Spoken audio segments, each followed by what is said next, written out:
नमस्कार दोस्तों, एक बार आप सबका फिर से बहुत बहुत स्वागत है आप सभी के अपने यूट्यूब चैनल डियर गुरुजी पर।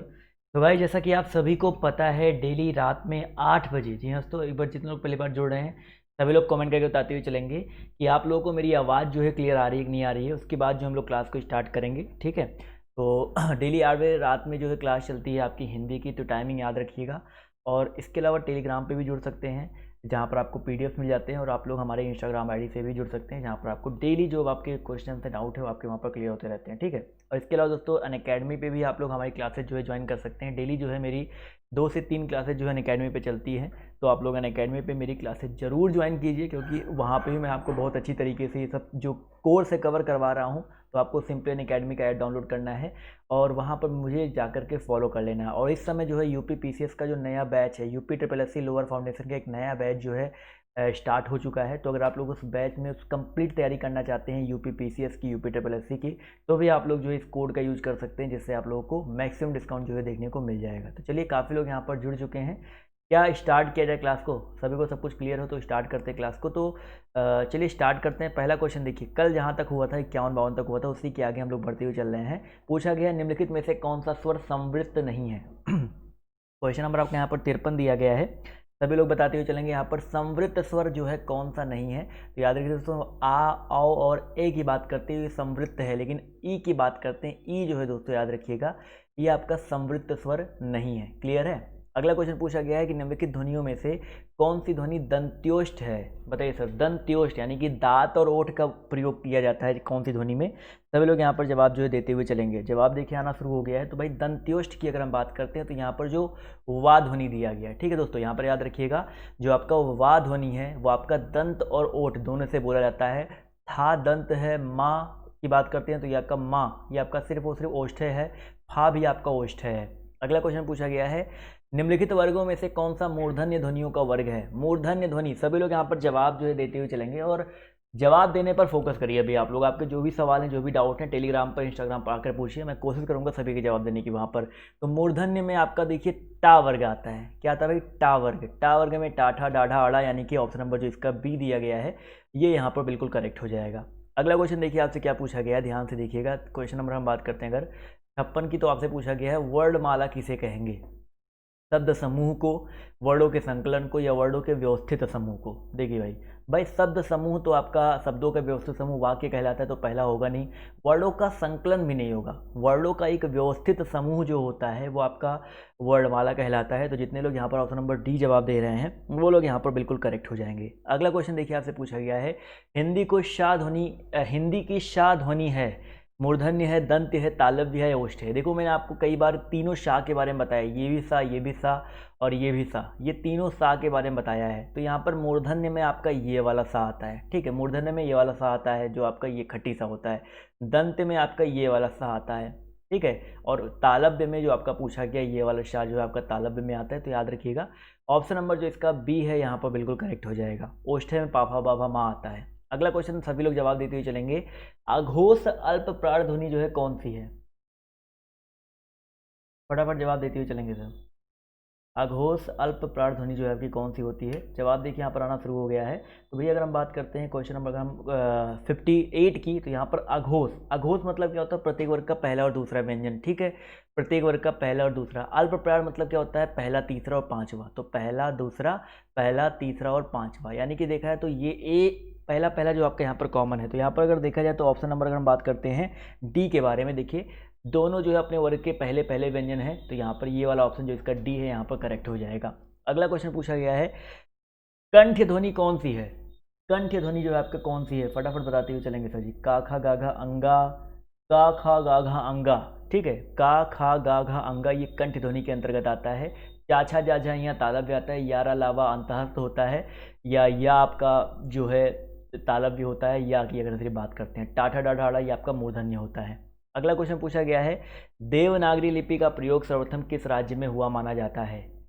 सभी लोग इस क्वेश्चन का जवाब जो है देते हुए चलेंगे। देवनागरी लिपि का जो प्रयोग है सर्वप्रथम जो है कहाँ पे माना जाता है? फटाफट यहाँ पर जवाब जो है देते हुए चलेंगे। जितने लोग यहाँ पर जुड़े हैं प्रयास करते हुए सभी लोग चलिए, इसका जो करेक्ट आंसर आपका क्या हो सकता है? जवाब देखिए यहाँ पर आना शुरू हो गया है। तो भैया, अगर हम बात करते हैं क्वेश्चन नंबर 60 के बारे में, तो यहाँ पर उत्तर प्रदेश, महाराष्ट्र, गुजरात, इन सभी में जो करेक्ट आंसर आपका क्या हो जाएगा? बिल्कुल सही बात है सर, गुजरात।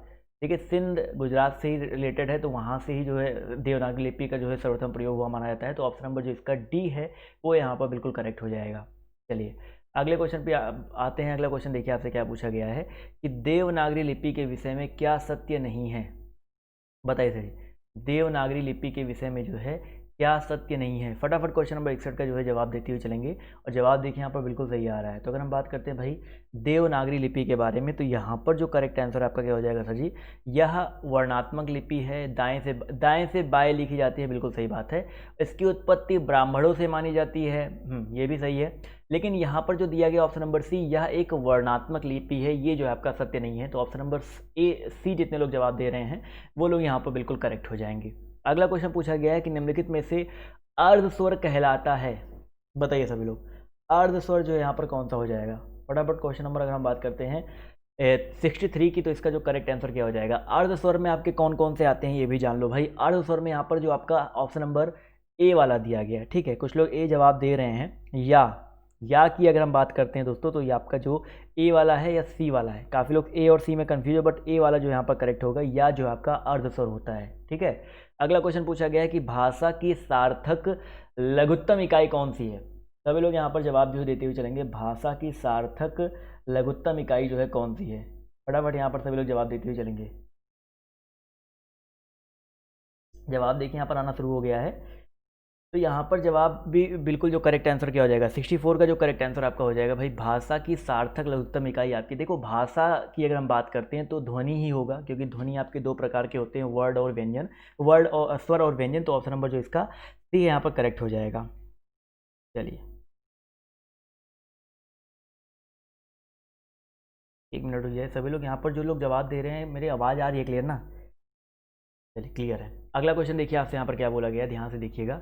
महाप्राण ध्वनियाँ व्यंजन वर्ग से किससे संबंधित है? देखो अल्प प्राण और महाप्राण में दोनों आपको बताया रखा। अल्प प्राण जो होता है याद रखिएगा, अल्प प्राण आपका पहला, तीसरा और आपका क्या होता है? पांचवा होता है। ठीक है भाई, अल्प प्राण क्या होता है? पहला, तीसरा और आपका पांचवा होता है। और महाप्राण की अगर हम बात करते हैं तो दूसरा और चौथा होता है। ठीक है, दूसरा और चौथा जो आपका होता है अल्प महाप्राण होता है। तो ये चीज़ याद रखिएगा। अगला क्वेश्चन पूछा गया, जो छा ध्वनि है उसका उच्चार स्थान क्या होता है? फटाफट बताते हुए चलेंगे सर, छा ध्वनि का जो उच्चार स्थान क्या होता है? जवाब देखिए यहाँ पर आना शुरू हो गया है। तो बिल्कुल सही बात है सर, छा ध्वनि का उच्चार स्थान आपका होता है तालव्य। तो ऑप्शन नंबर जो इसका सी है यहाँ पर बिल्कुल करेक्ट हो जाएगा। अगला क्वेश्चन देखिए पूछा गया है, वर्णों के समुदाय को क्या कहते हैं? वर्णों के समुदाय को जो है क्या कहा जाता है? तो वर्णमाला, अक्षर, सर्वनाम या क्रिया। तो भैया वर्णों के समुदाय को वर्णमाला कहेंगे। ठीक है, सर्वनाम क्या होता है? जो संज्ञा के स्थान पर प्रयुक्त होते हैं। अक्षर अलग चीज़ होता है। ठीक है, चलिए अक्षर जो है का, ख, ग, घ, अंग, ये सब अक्षर ही हैं। अगला क्वेश्चन देखिए पूछा गया है कि निम्नलिखित में से कौन सा शब्द में री की मात्रा का प्रयोग हुआ है? क्वेश्चन नंबर 68 है, कौन से शब्द में री की मात्रा का प्रयोग जो है हुआ है? तो क्रिया में रा है, रिपु में रा है, वर्षा में भी आधा रा लगा हुआ। लेकिन वृष्टि की बात करते हैं, देखिए जो ये नीचे वाला लगता है ना री, ये वाला होता है री की मात्रा। तो वृष्टि में जो है री की मात्रा का प्रयोग किया गया है। तो ऑप्शन नंबर जो इसका डी है यहाँ पर करेक्ट हो जाएगा। अगला क्वेश्चन देखिए पूछा गया है कि निम्नलिखित में से तालव्य ध्वनि बताइए सर कौन सी है? टा, शा, पा और का। फटाफट यहाँ पर जवाब देते हुए चलेंगे सर, तालव्य ध्वनि जो है कौन सी है?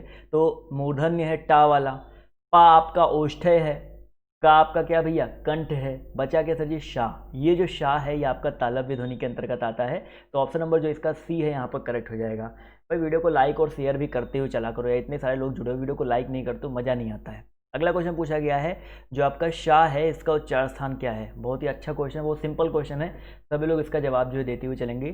शाह का उच्चार स्थान जो आपका क्या होता है? कंठ, दंत, तूला या तालु या मूर्धा। तो भैया याद रखिएगा, जो शाह होता है इसका उच्चार स्थान आपका होता है तालु। ठीक है, मैंने अभी इसके पहले ही जस्ट बताया, तालु। ऑप्शन नंबर जो इसका बी है यहाँ पर बिल्कुल करेक्ट हो जाएगा। अगला क्वेश्चन पूछा गया है, निम्नलिखित में से दंत्य ध्वनि कौन सा है? क्वेश्चन नंबर 71 है, इसका जवाब देते हुए चलेंगे सर। दंत्य ध्वनि जो है कौन सी है? खा, ला, चा और फा। फटाफट यहाँ पर जवाब देते हुए चलिए सर, दंत्य ध्वनि कौन सी है? और जवाब भी देखिए बिल्कुल सही आ रहा है। तो भैया दंत्य में आपका यहाँ पर खा तो आपका कंठ होता है, चा की बात करते हैं तालव्य होता है, फा जो है आपका ओष्ठ्य होता है, बचा क्या सर जी? ला की अगर हम बात करते हैं तो दंत्य होता है। तो ऑप्शन नंबर सी जितने लोग जवाब दे रहे हैं वो लोग यहाँ पर बिल्कुल करेक्ट हो जाएंगे। अगला क्वेश्चन पूछा गया है, निम्नलिखित में से कौन सा वर्ड जो आपका अघोष है, अघोष वर्ड बताइए यहाँ पर कौन सा हो जाएगा। मैंने अघोष के बारे में परिभाषा बताई है, प्रत्येक वर्ग का पहला और दूसरा, और पहला और दूसरा और तीसरा जो होता है आपका होता है अघोष होता है। तो अघोष बताइए यहाँ पर कौन सा हो जाएगा। फटाफट यहाँ पर क्वेश्चन नंबर 72 का जवाब देते हुए चलेंगे। देखिए का पहला है ना आपका, का खा गा ये तो आपका तीसरा है, ता था दाधा चौथा है आपका, ठीक है। इसके अलावा जा आपका देखा जाए तो चा छा जा तीसरा ये भी है। लेकिन यहाँ पर आप बात करते हैं का के बारे में, तो ये आपका अघोष के अंतर्गत आ जाएगा। तो पहला और दूसरा अघोष होता है, तीसरा चौथा पांचवा सघोष होता है। अगला क्वेश्चन पूछा गया है, कौन सा शब्द में रा व्यंजन नहीं है। अभी मैंने आपको बताया ना रा व्यंजन किस में नहीं होता है। मात्र में देखिए त्रा, मात्र में रा व्यंजन है। मूर्धा में भी देखिए ये रा, ऊपर वाला रा होता है, ये वाला भी रा होता है, ये वाला भी रा होता है, लेकिन ये जो नीचे लगता है इसको री बोलते हैं। क्या बोलते हैं भाई, ये मातृभूमि होता है, री वाला होता है। तो ऑप्शन नंबर जो इसका डी है, इसमें आपका रा व्यंजन नहीं है। अगला क्वेश्चन देखिए पूछा गया है, लिखित भाषा में मूल ध्वनियों के लिए जो चिन्ह मान लिए गए हैं तथा ये जिस रूप में लिखे जाते हैं उन्हें क्या कहा जाता है। लिखित भाषा में क्वेश्चन नंबर 75 है, इसका जवाब जो है देते हुए चलेंगे। 75 का जो करेक्ट आंसर आपका क्या हो जाएगा, तो भैया लिखित भाषा में मूल ध्वनियों के लिए जो चिन्ह मान लिए गए हैं तथा जिस रूप में ये लिखे जाते हैं उन्हें हम लोग लिपि बोलते हैं, ठीक है। सिंपल सा यहाँ पर जो करेक्ट आंसर क्या हो जाएगा भाई, लिपि हो जाएगा। अगला क्वेश्चन देखिए आपसे क्या पूछा गया है, दो व्यंजन जब एक साथ मिलते हैं तो उनको क्या बोलते हैं भाई। दो व्यंजन जब एक साथ मिलते हैं तो उन्हें क्या कहा जाता है। फटाफट यहाँ पर जवाब जो है देते हुए चलेंगे।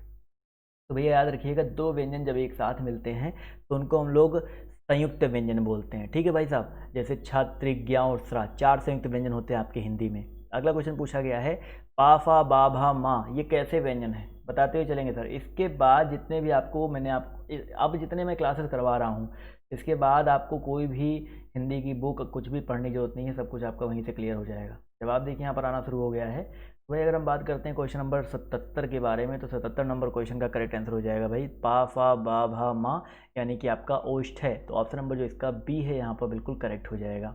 अगला क्वेश्चन पूछा गया है, वर्ड तालिका के अनुसार ह्रस्व, दीर्घ और प्लुत क्या हैं। जो आपका वर्ड तालिका है इसके अकॉर्डिंग जो ह्रस्व हैं, दीर्घ हैं और प्लुत हैं क्या है, स्वर हैं, व्यंजन है, मात्राएं, विसर्ग है। तो बिल्कुल सही बात है सर, ये आपके दीर्घ स्वर, ह्रस्व स्वर और प्लुत स्वर होते हैं। तो यहाँ पर जितने लोग ऑप्शन नंबर ए जवाब दे रहे हैं, ए वाले यहाँ पर बिल्कुल करेक्ट हो जाएंगे। अगला क्वेश्चन पूछा गया है कि कौन सा अर्धविवृत स्वर है, अर्धविवृत। फटाफट यहाँ पर क्वेश्चन नंबर आपका जो 79 है इसका जवाब देते हुए चलेंगे।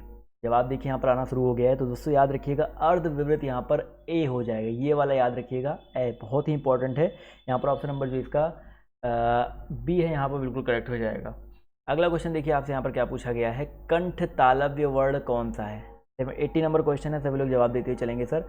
कंठ और तालव्य, देखो कंठ का प्रयोग करो और तालव्य का प्रयोग करो, यानी कि कंठ में का खा गा घा अंगा आता है, लेकिन स्वर की बात करते हैं आ होता है और स्वरों में ई होता है, और आ और ई के मेल से जो आपका क्या बनता है, ए बनता है। तो कंठ और तालव्य से मिलता बना क्या, ए, यानी कि ए और ए जो है आपका कंठ तालव्य के अंतर्गत आ जाएगा। क्लियर है। चलिए अगला क्वेश्चन देखिए, जिनकी ध्वनि केवल मुख से निकलती है वे क्या कहलाते हैं। क्वेश्चन नंबर 81 है, इसका जवाब जो है देते हुए चलेंगे। जिनकी ध्वनि केवल और केवल मुख से निकलती है उन्हें क्या कहते हैं। 81 नंबर क्वेश्चन है, जवाब देखिए आना शुरू हो गया है। तो साथ ही याद रखिएगा, जिनकी ध्वनि केवल मुख से निकलती है, अनुनासिक, निर्नासिक या संवृत्त या वृत्ताकार। इस क्वेश्चन में संवृत्त स्वर की अगर हम बात करते हैं, संवृत्त स्वर अनुनासिक मतलब नाक से निकलती है। निर अनुनासिक की अगर हम बात करते हैं तो यहाँ पर निर अनुनासिक जिसकी ध्वनि नाक से नहीं निकलती, तो यहाँ पर देखिए बी और डी दोनों यहाँ पर हो सकता है, क्योंकि समृद्ध स्वर की भी जो ध्वनि होती है मुख से ही निकलती है, तो यहाँ पर बी और डी दोनों यहाँ पर हो सकता है। ठीक है। अगला क्वेश्चन देखिए आपसे क्या पूछा गया है, या का जो उच्चार स्थान है वो आपका क्या है। फटाफट, अभी मैंने आपको एक क्वेश्चन बताया था, या का जो उच्चार स्थान है वो आपका क्या है। फटाफट यहाँ पर जवाब जो है देते हुए चलेंगे। जवाब देखिए यहाँ पर आना शुरू हो गया है। तो भाई अगर हम बात करते हैं या के बारे में, तो जो या का उच्चार स्थान है वो आपका क्या होता है भाई, तालु होता है। ठीक है भाई, जितने लोग यहाँ पर तालु जवाब दे रहे हैं ऑप्शन नंबर डी, वो लोग यहाँ पर बिल्कुल करेक्ट हैं। ई हो गया, बड़ी हो गया, या हो गया, चाचा जाजा, या हो गया, इन सब का जो उच्चार स्थान आपका क्या होता है, तालु ही होता है। अगला क्वेश्चन देखिए आपसे यहाँ पर क्या बोला गया है कि भाई सभी स्पर्श व्यंजन कौन से वर्ग में आते हैं। जो सभी स्पर्श व्यंजन हैं वो आपके कौन से वर्ग में आते हैं। स्पर्श व्यंजन देखो, टोटल आपकी स्पर्श व्यंजनों की संख्या कितनी होती है, 25। कई बार मैंने आपको बताया ना, टोटल स्पर्श व्यंजन कितने होते हैं आपके, 25 होते हैं। तो आपका काखा गाघा अंगा चाछा जाझा इया टाठा दाधा मतलब सारे 25 होते हैं। देखो यहाँ पर रा ला हा नहीं है, यहाँ पर या सा दा रा कोई भी नहीं है, हा शा रा बा कोई नहीं है, लेकिन का चा और पा दा की बात करते हैं तो ये का से लेकर के माँ के बीच में आते हैं और ये आपके जो है आपके स्पर्श व्यंजन हो जाएंगे। अगला क्वेश्चन देखिए पूछा गया है, सभी महाप्राण वर्णों वाला वर्ग कौन सा है? यानी कि महाप्राण वर्ण सारे के सारे जिसमें दूसरा और चौथा, प्रत्येक वर्ग का दूसरा और चौथा व्यंजन क्या होता है? महाप्राण होता है। तो भाई खा छा और ठा दिया गया है, तो खा दूसरा व्यंजन है, चा छा ये भी दूसरा व्यंजन है, टा ठा ये भी दूसरा व्यंजन है। तो यहाँ पर पहले ऑप्शन की अगर हम बात करते देखिए, पहला ही ऑप्शन जो है करेक्ट हो जाएगा, क्योंकि भाई प्रत्येक वर्ग का दूसरा चौथा व्यंजन क्या होता है? महाप्राण होता है। तो ऑप्शन नंबर जो इसका ए है यहाँ पर बिल्कुल करेक्ट हो जाएगा। अगला क्वेश्चन पूछा गया, रा का विवरण बताइए। बहुत ही अच्छा प्रश्न है, देखते हैं कितने लोग जवाब देते हैं। रा के बारे में बताइए कि सर क्या क्या है रा। देखो एक अंतःस्थ है, लेकिन अंतःस्थ वाला ऑप्शन नहीं है। पहली बात तो महाप्राण नहीं अल्पप्राण होता है, तो महाप्राण वाला ऑप्शन तो ऐसे अपने आप कट गया। सघोष नहीं भैया, अघोष नहीं भैया, क्या होता है? सघोष होता है। ठीक है भाई, सघोष होता है, तो ये भी कट गया आपका। तो यहाँ पर देखिए वर्तस्य लुंठित नहीं भी याद होगा तब भी आप लोग कह सकते हो वर्तस्य लुंठित सघोष अल्पप्राण। तो ऑप्शन नंबर जो इसका ए है यहाँ पर करेक्ट हो जाएगा। जबकि पार्श्विक जो है ला होता है, पार्श्विक ला होता है, ये चीज़ याद रखिएगा। अगला क्वेश्चन देखिए आपसे क्या पूछा गया है, दीर्घ का वर्ण विच्छेद बताइए क्या हो जाएगा? दीर्घ का वर्ण विच्छेद जो है आपका क्या हो जाएगा? दीर्घ में देखिए आधा दा पहले लगा है। 87 नंबर क्वेश्चन की अगर हम बात करते हैं तो आधा दा, फिर ये नीचे वाला मैंने बताया था हमेशा क्या होता है? री होता है, तो रा वाला और रा वाला तो अपने आप कट गया, ठीक है, री होता है। और ये कोई भी ऑप्शन सही नहीं है, गा में आधा गा नहीं लेगा तो गलत हो जाएगा। तो आधा गा और रा मिलकर बना है, तो ऑप्शन नंबर ए वाला इस हिसाब से करेक्ट होगा जब आधा गा में गा में आधा लगा होगा, हलंत लगा होगा। ठीक है, चलिए अगला क्वेश्चन देखिए आपसे यहाँ पर क्या पूछा गया, ध्यान से देखिएगा। क्वेश्चन नंबर अगर हम बात करते हैं 87 के बाद 88 की, तो पूछा गया है कि काकल्य वर्ण, वेरी इंपॉर्टेंट क्वेश्चन है, काकल्य वर्ण जो है आपका कौन सा है? एक एक क्वेश्चन मैं आपके लिए लेकर के आया हूँ, कभी भी आपका कोई भी कहीं से भी क्वेश्चन पूछ ले गलत नहीं करके आओगे, इतना तो मेरा गारंटी है आप सभी से। काकल्य वर्ण जो है आपका कौन सा है? तो हा। हा की अगर हम बात करते हैं दोस्तों, तो हा जो है आपका काकल्य वर्ण के अंतर्गत आता है। तो ऑप्शन नंबर जो इसका सी है यहाँ पर बिल्कुल करेक्ट हो जाएगा। अगला क्वेश्चन देखिए आपसे क्या पूछा गया, ध्यान से देखिएगा। पूछा गया है जब एक ही ध्वनि का द्वित्व हो जाए तब वह क्या कहलाता है? जब एक ही ध्वनि का द्वित्व हो जाए तो वो क्या कहलाता है? तो भाई वो संयुक्त ध्वनियाँ कहलाती हैं। संयुक्त ध्वनियाँ युग्म, अच्छा दो ऑप्शन एक जैसे दे दिए, कोई बात नहीं सर जी, दो ऑप्शन एक जैसे दे, दोनों गलत ही हैं। तो भाई जब एक ध्वनिया का द्वित्व हो जाए वो युग्मक ध्वनियाँ कहलाती हैं। ठीक है, जैसे बार बार, राम राम, ये सब युग्मक ध्वनियाँ होती हैं। तो ऑप्शन नंबर जो इसका बी है यहाँ पर बिल्कुल करेक्ट हो जाएगा। अगला क्वेश्चन पूछा गया है भैया जी, स्पर्श व्यंजन कंठ ध्वनि अघोष और महाप्राण, यानी कि स्पर्श भी हो, स्पर्श में का से मा तक पूरा आ जाता है। चलो भाई कंठ भी हो, काखा गाघा अंगा आता है, ठीक है, काखा गाघा अंगा आता है, तो का और खा में से कोई एक होगा या गा में से कोई एक हो सकता है। धा तो नहीं होगा, कलर घट गया ना, धा वैसे भी ताथा दाधा ना ये तो होगा। अघोष की बात करते हैं, अघोष यानी कि प्रत्येक वर्ग का पहला और दूसरा जो होता है अघोष होता है। महाप्राण दूसरा और चौथा होता है, यानी कि अब पहला दूसरा दूसरा चौथा दो और दो कॉमन है, मतलब हमें दूसरा वर्ड चाहिए। दूसरा वर्ड कौन सा भाई? ये वाला है, खा वाला है। ठीक है भाई, क्योंकि का वाला जो है महाप्राण नहीं है, खा आपका महाप्राण है। यहाँ पर जितने लोग ऑप्शन नंबर सी जवाब दे रहे, देखिए किस तरह से यहाँ पर मैंने अलग किया। तो 90 का ऑप्शन नंबर जो इसका सी है करेक्ट हो जाएगा। क्लियर है सभी को, यस और नो बताते हुए सभी लोग चलेंगे। ये क्वेश्चन सबको क्लियर हो गया कि नहीं क्लियर हो गया? चलिए अगला क्वेश्चन देखिए, कह रहा है हिंदी शब्दकोश में आहा और अंगा किस वर्ण के साथ आता है? बहुत ही इंपॉर्टेंट क्वेश्चन है, सभी लोग जवाब देते हुए चलेंगे। हिंदी शब्दकोश में जो आपका आहा है और अंगा है, ये किस वर्ण के साथ आता है? बताइए सर जी। बहुत अच्छा, क्योंकि सब लोग अभी तक के अनुसार विसर्ग और योगवाही इनको बोलते हैं, लेकिन किसके साथ आता है? जवाब देखिए यहाँ पर आना शुरू हो गया है। तो याद रखिए दोस्तों, यहाँ पर आ के साथ, बहुत इंपॉर्टेंट है सर, ये जो है आ के साथ आता है, तो ये चीज़ याद रखिएगा। अगला क्वेश्चन देखिए आपसे यहाँ पर क्या पूछा गया है, ध्यान से देखिएगा। क्वेश्चन नंबर आपका यहाँ पर 92 है। धा का उच्चार स्थान बताइए क्या है? फटाफट यहाँ पर जवाब देते हुए चलेंगे। जो ता था दा धा, देखो ता था दा धा ना, इन सब का उच्चार स्थान बताइए क्या होता है? भाई ये वर्ड विच्छेद पढ़ते पढ़ते सबको सारे गामा पा ना याद हो जाए तो भाई ता था दा धा ना में देखा जाए तो धा जो है ता वर्ग में आता है, यानी कि दंत्य होगा। तो जितने भी लोग दंत्य जवाब दे रहे हैं बिल्कुल सही बात है, जितने भी साथी जितने भी दोस्त दंत्य जवाब दे रहे हैं वो लोग यहाँ पर बिल्कुल करेक्ट हो जाएंगे। अगला क्वेश्चन पूछा गया है, निम्नलिखित में से कौन सा अयोगवाह कहा जाता है? बताइए सर जी। 19 अप्रैल, अच्छा, कुछ लोग कैसे एग्ज़ाम कब तक होगा, तो भैया 19 अप्रैल 15 अप्रैल के आसपास हो, मतलब अप्रैल में ही होता है एग्ज़ाम, तो ध्यान रखिएगा। तो अयोगवाह जो है क्या हो जाएगा सर, विसर्ग को जो है अयोगवाह कहते हैं, ठीक है। अनुस्वार और विसर्ग जो है अयोगवाह कहा जाता है। तो यहाँ पर जितने भी लोग ऑप्शन नंबर ए जवाब दे रहे हैं वो लोग यहाँ पर बिल्कुल करेक्ट हो जाएंगे। अगला क्वेश्चन पूछा गया है, अंगा का उच्चार स्थान बताइए क्या है। बताइए सर, 94 नंबर क्वेश्चन आपसे यहाँ पर पूछा गया है, अंगा। इसका उच्चार स्थान जो आपका क्या हो जाएगा, काखा गाघा अंगा, यानी कि एक तो कंठ हो सकता है बट कंठोष्ठ और कंठ तालव्य तो होगा नहीं। और जितने भी आपके पंचमाक्षर होते हैं, पंचमाक्षर मतलब क्या होता है, पंचमाक्षर का मतलब होता है काखा गाघा अंगा, चाछा जाझा इया, टाठा डाढ़ा आड़ा। ये जो पंचमाक्षर होते हैं ये आपके क्या होते हैं, नासिक के होते हैं, ठीक है भाई, नासिक के होते हैं। ऑप्शन नंबर जो इसका ए दिया गया है वो यहाँ पर बिल्कुल करेक्ट हो जाएगा। अगला प्रश्न देखिए, आपसे बोला गया है स्वर जो है किसका भेद है। 95 नंबर क्वेश्चन पूछा गया, स्वर स्वर जो है किसके भेद होते हैं, संधि के, वर्ण के, समास के या लिंग के। फटाफट यहाँ पर सभी लोग जवाब देते हुए चलेंगे भैया जी। स्वर जो है किसका भेद है सर, स्वर संधि होता है, ठीक है, लेकिन स्वर जो है अगर सिर्फ स्वर बोला जाए, सिर्फ और सिर्फ स्वर बोला जाए तो आपका ये वर्ण के अंतर्गत आएगा, ठीक है। संधि के अंतर्गत यहाँ पर नहीं लिखेंगे, वर्ण के, क्योंकि वर्ण जो आपके दो प्रकार के होते हैं, स्वर और व्यंजन, ये चीज़ याद रखिएगा। संधि में स्वर संधि आता है, बट स्वर संधि अगर लिखा जाता है तब उस पर हम लोग टिक करते। अगला क्वेश्चन देखिए क्या कह रहा है कि जिनका उच्चारण ऊपर के दांतों पर जीभ लगाने से होता है उन्हें क्या कहते हैं। भाई ऊपर के दांतों पर जीभ, ऊपर के जो दांत होते हैं, दंत मूल जिसको बोलते हैं, वहां पर जीभ लगाने से अगर आप बोल रहे हो तो उनको क्या बोला जाएगा, तो बिल्कुल सही बात है सर, दंत ये बोला जाएगा, ठीक है, दंत ये बोला जाता है। तो ऑप्शन नंबर जो इसका सी है यहाँ पर बिल्कुल करेक्ट हो जाएगा। चलिए भाई अगला क्वेश्चन देखिए, सभी लोग जवाब देने का प्रयास करेंगे। ऊष्म वर्ण जो है आपके क्या होते हैं। देखिए इसके पहले मैंने वर्णमाला का एक क्लास कराया था, ये एक वर्णमाला का एक क्लास है, इसके बाद एक और वर्णमाला क्लास कल चलेगा। तो ये 3 क्लास के बाहर अगर आपका वर्णमाला से एक भी क्वेश्चन आ जाता है ना, तो भाई मेरे चैनल पे आप वीडियो देखना बंद कर दीजिएगा, इसके बाहर एक भी क्वेश्चन आपका नहीं आने वाला है। ऊष्म वर्ण मैं आपको बिल्कुल गारंटी के साथ पढ़ाता हूँ। क्वेश्चन नंबर 97 हिंदी की तो मैं गारंटी लेता हूँ, और जिसकी गारंटी नहीं लेता हूँ किसी को भी नहीं लेना भी नहीं चाहिए जीके की, क्योंकि जीके का सिलेबस बहुत वास्ट होता है। तो भाई 97 का जो करेक्ट आंसर आपका क्या हो जाएगा, तो याद रखिए दोस्तों, इसका जो करेक्ट आंसर आपका हो जाएगा शा और सा और सा, ये ऊष्म वर्ण के अंतर्गत आते हैं। तो जितने लोग ऑप्शन नंबर बी जवाब दे रहे हैं वो लोग यहाँ पर बिल्कुल करेक्ट हो जाएंगे।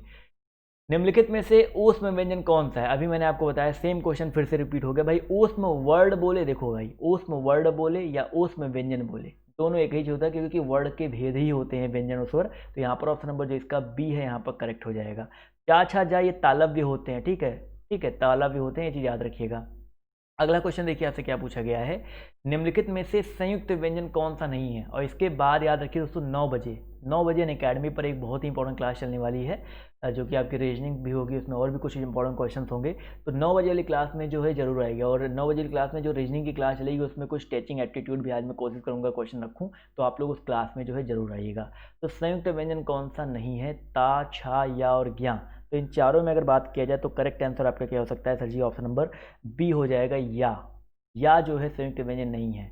आप कहोगे सर ता की बात करते हैं, यहाँ पर ता नहीं त्रा देना चाहिए था ऑप्शन में। तो जी हाँ, 2 ऑप्शन यहाँ पर देखा है, तो option number B, option number A, दोनों की अगर हम बात करते हैं तो यहाँ पर दोनों आपके जो है संयुक्त व्यंजन नहीं है, क्योंकि त्रा होता है, छा, त्रि, या, ये होता है आपका संयुक्त व्यंजन। तो यहाँ पर ये ता भी नहीं होगा। चलिए कोई बात नहीं।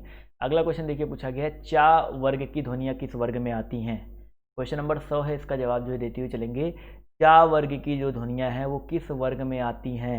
तो चा वर्ग, चा छा जा झा इया, किस पे बोल करो भाई, जीव आपका कहाँ टच हो रहा है, तालव्य में टच हो रहा है, तालु में टच हो रहा है। तो किसके अंतर्गत आएंगे भाई, तालु के अंतर्गत आएंगे। ऑप्शन नंबर जो इसका सी है वो यहाँ पर बिल्कुल करेक्ट हो जाएगा। अगला क्वेश्चन देखिए पूछा गया है, वर्णमाला का कौन सा अक्षर पुल्लिंग नहीं है। बताइए सभी लोग, वर्णमाला का कौन सा अक्षर जो आपका पुल्लिंग नहीं है, पुरुषलिंग नहीं है। फटाफट यहाँ पर जवाब जो है देते हुए चलेंगे। तो भैया जवाब देखिए आना शुरू हो गया है। जा, बहुत ही अच्छा क्वेश्चन है, देखिए बहुत इंपॉर्टेंट क्वेश्चन है, तो यहाँ पर याद रखिएगा। ई और बड़ी ई की बात करते हैं। देखिए इकारांत पुल्लिंग नहीं होता, ये स्त्रीलिंग के अंतर्गत आता है, बस इसको याद रखिएगा। ई और बड़ी ई जो आपका है स्त्रीलिंग के अंतर्गत आता है। क्लियर है।